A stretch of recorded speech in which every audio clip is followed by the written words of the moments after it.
The Holocene has ended. What we do now, and in the next few years, will profoundly affect the next few thousand years.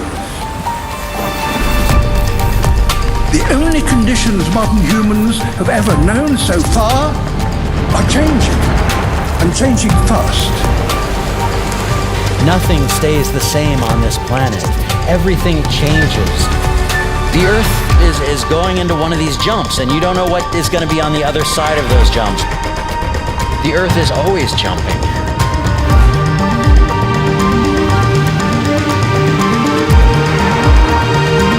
Things move on this planet. Things are not still. Everything is turning.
As it begins to run out of fuel, the sun won't simply fade away to nothing.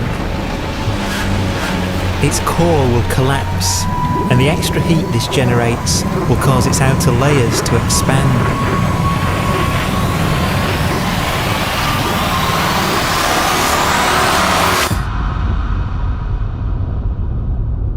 The sun is now dead. Its remains slowly cooling in the freezing temperatures of deep space.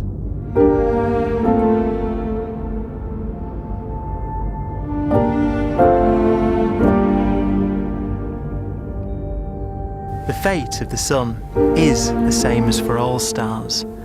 One day, they must all eventually die, and the cosmos will be plunged into eternal night. All stars eventually will run out of fuel. The temperature of the universe drops. The stars, one by one, in the night sky, will turn off. And there'll be no more new stars created. And so that the universe will end not with a bang, but with a whimper. And not in fire, but in ice.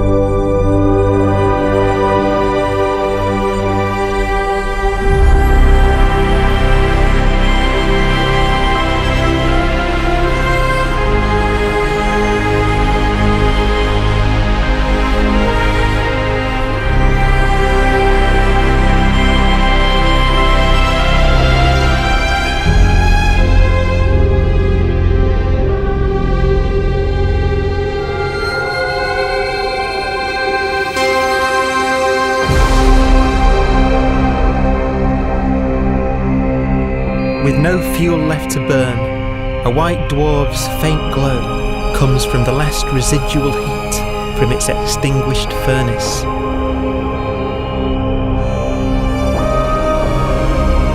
Looking at it from where the Earth is now, it would only generate the same amount of light as the full moon on a clear night.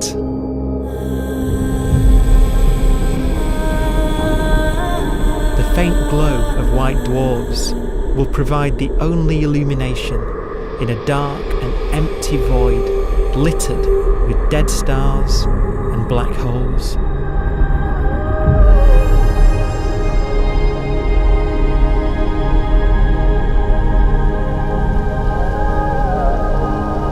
ways, it's kind of a ghost universe. It's the corpses, the zombie stars, that will take us into the future.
Black dwarf will be the final fate of those last stars.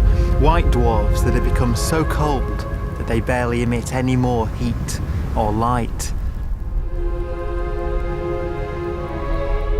Black dwarfs are dark, dense, decaying balls of degenerate matter, little more than the ashes of stars. Their constituent atoms are so severely crushed that black dwarfs are 1,000,000 times denser than our sun.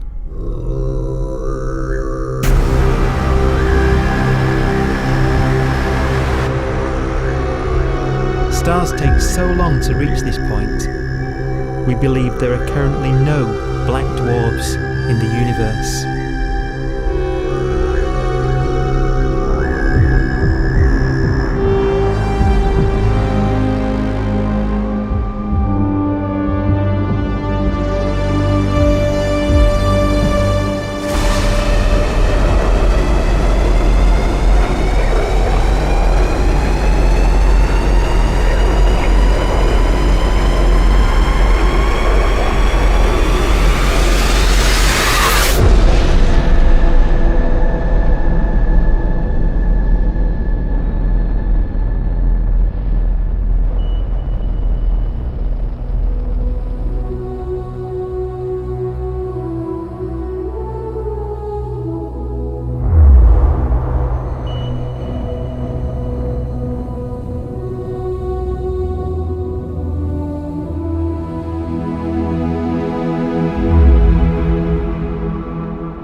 We have a pace of life that's based on really the energy available to us now.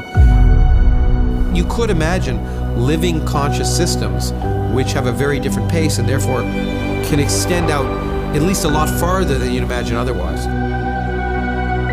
You could have a living system where if it had a thought every 10 trillion years, that would seem normal.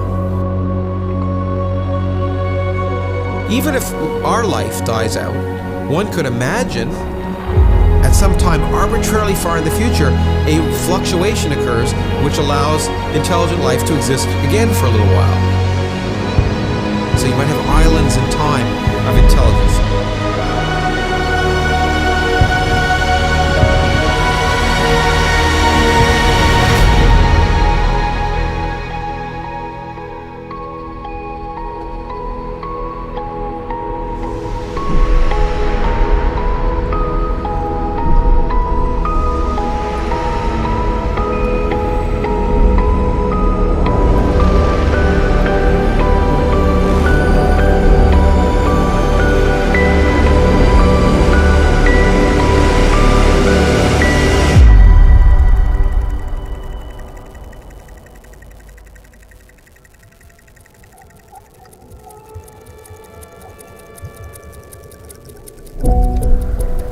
proton, one of the fundamental building blocks of atomic matter, of what makes us up, can just spontaneously fall apart.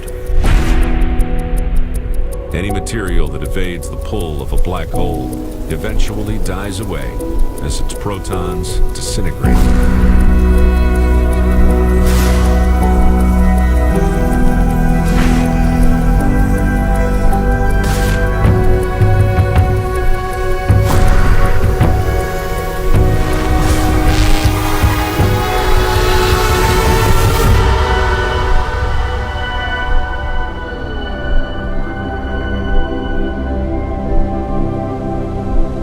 The matter inside black dwarfs, the last matter in the universe, will eventually evaporate away and be carried off into the void as radiation, leaving absolutely nothing behind.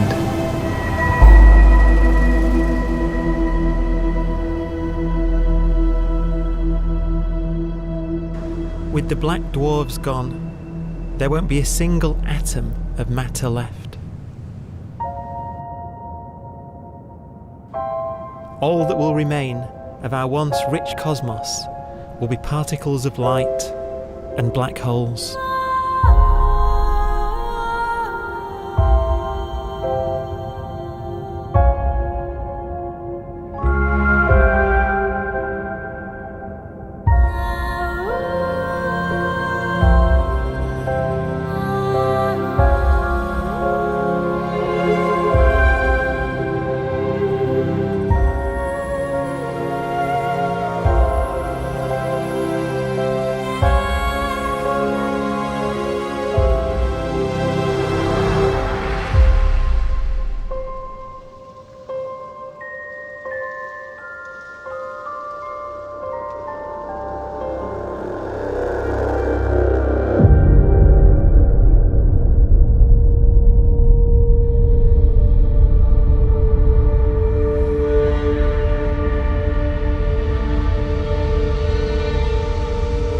The arrow of time creates a bright window in the universe's adolescence, during which life is possible.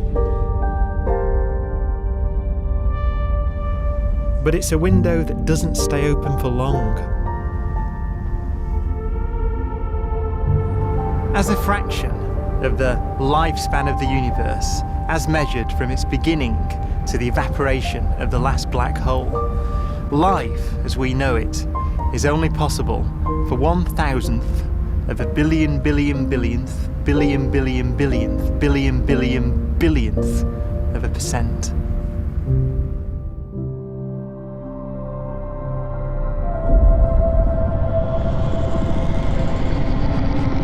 Black holes become the fundamental building block of the universe. A galaxy will basically be a supermassive black hole in a center with smaller black holes orbiting it. Zombie galaxies filled with black holes continue to evolve. They'll eat each other and they'll get bigger, and maybe they'll fall into the supermassive black hole and it'll get bigger. The universe will still be an exciting, dynamic place. It's just that the timescales you're talking about are now trillions of years instead of thousands or millions of years.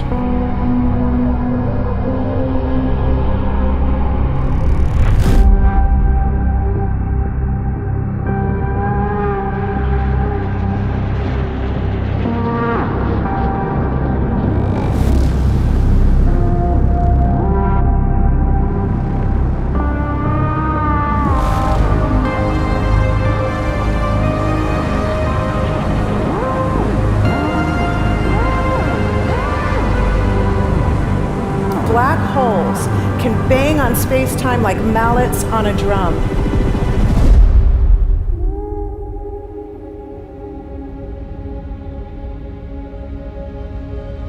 And they have a very characteristic song.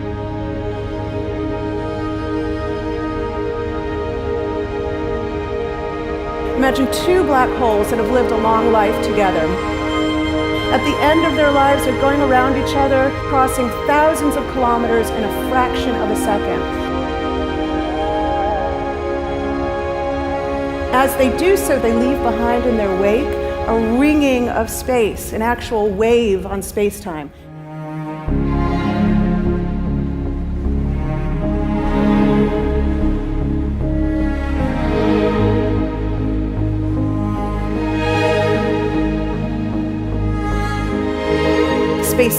squeezes and stretches as it emanates out from these black holes banging on the universe.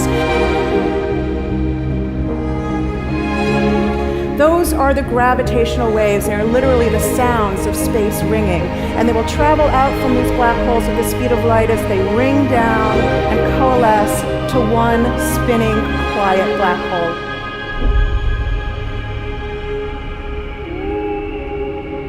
If you were standing near enough, your ear would resonate with the squeezing and stretching of space. You would literally hear the sound.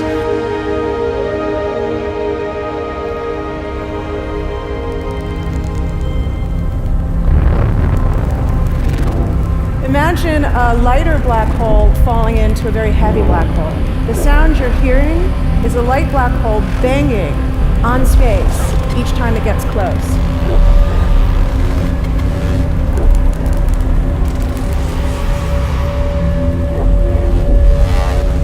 As it falls in, it gets faster and it gets louder.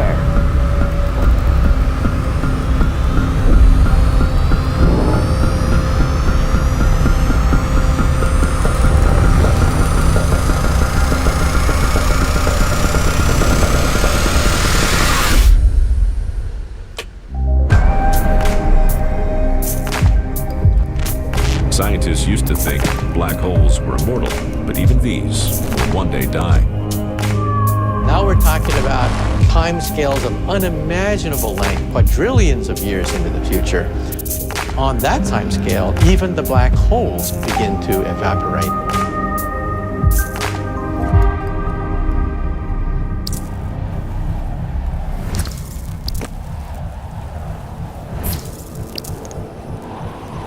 According to quantum mechanics, space is filled with virtual particles, antiparticles, that are constantly materializing in pairs, separating, coming together again, and annihilating each other.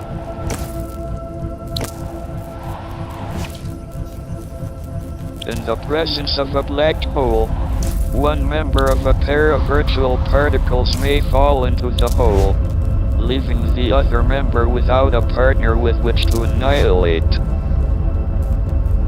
The forsaken particle appears to be radiation emitted by the black hole. And so, black holes are not eternal. They evaporate away at an increasing rate until they vanish in a gigantic explosion.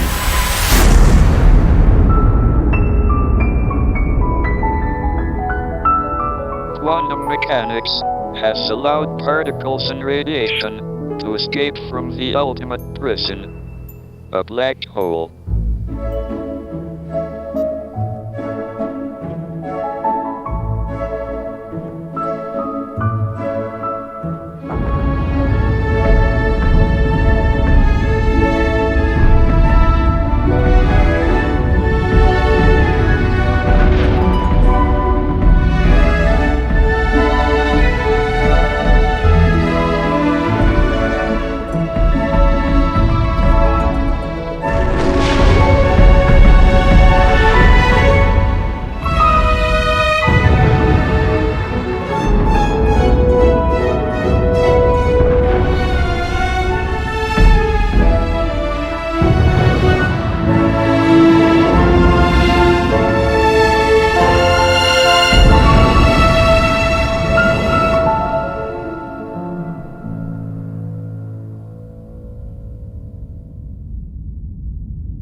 Philosophers and poets have asked the question, will the world end in fire or ice?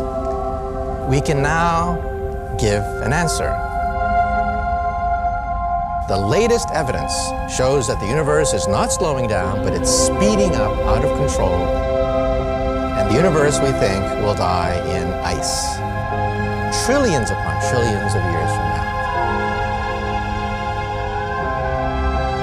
Empty space itself has energy. In every little cubic centimeter of space, whether or not there's stuff whether or not there's particles, matter, radiation, or whatever, there is still energy even in the space itself. And this energy, according to Einstein, exerts a push on the universe. What is the weird stuff that's accelerating the universe? We call it dark energy. And this stuff is the dominant stuff of the universe. Almost 3/4 of the matter-energy content of the universe is this dark energy. And we don't know what it is. Dark energy, unlike matter or radiation, does not dilute away as the universe expands. This has crucial implications for what the universe is going to do in the future. So what will be the future of the universe? Well, if the dark energy remains dominant and repulsive, the universe will expand forever.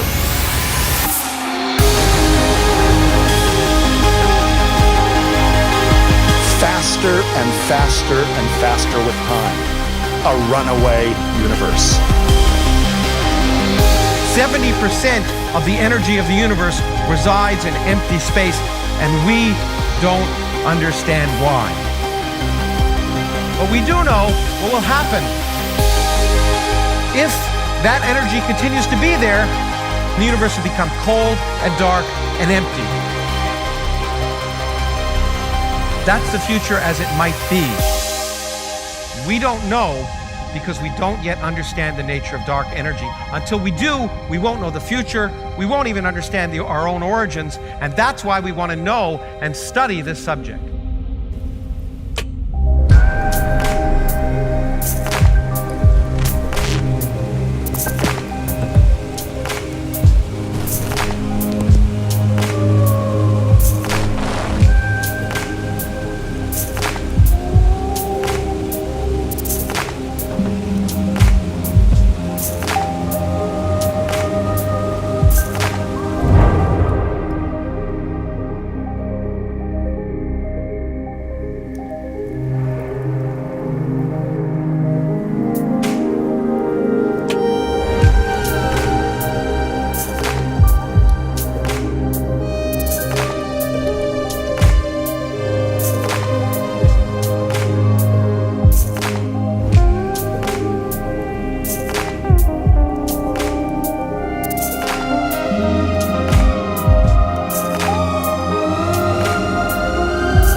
forecast does seem to be for an ever colder, ever emptier universe.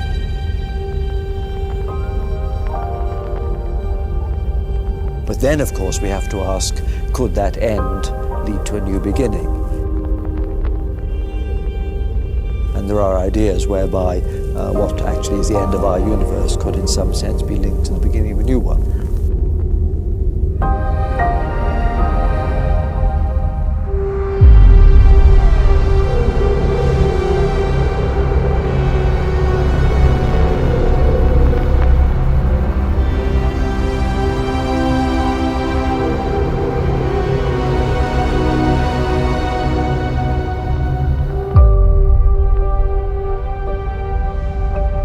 We've worked out the mathematics, the equations. They seem to say that if you have an atom smasher that can concentrate tremendous amounts of energy at a single point, you can perhaps open up a gateway, a baby universe.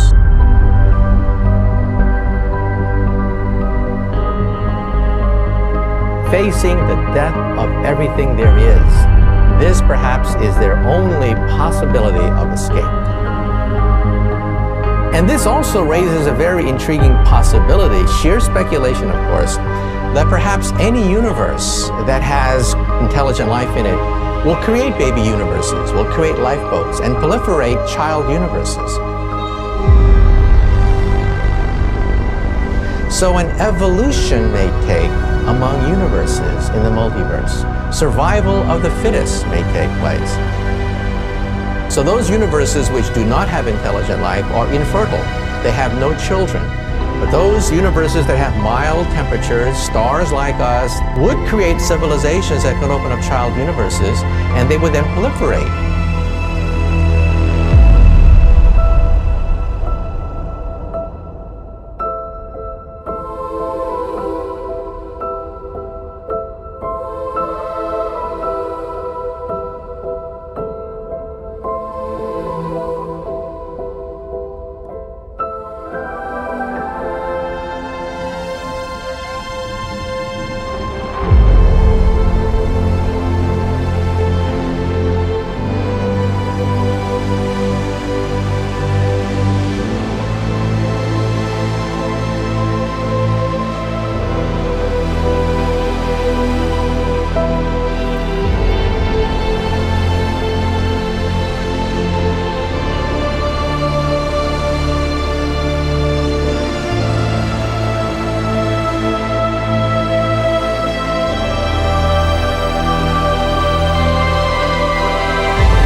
After an unimaginable length of time, even the black holes will have evaporated, and the universe will be nothing but a sea of photons gradually tending towards the same temperature as the expansion of the universe cools them towards absolute zero.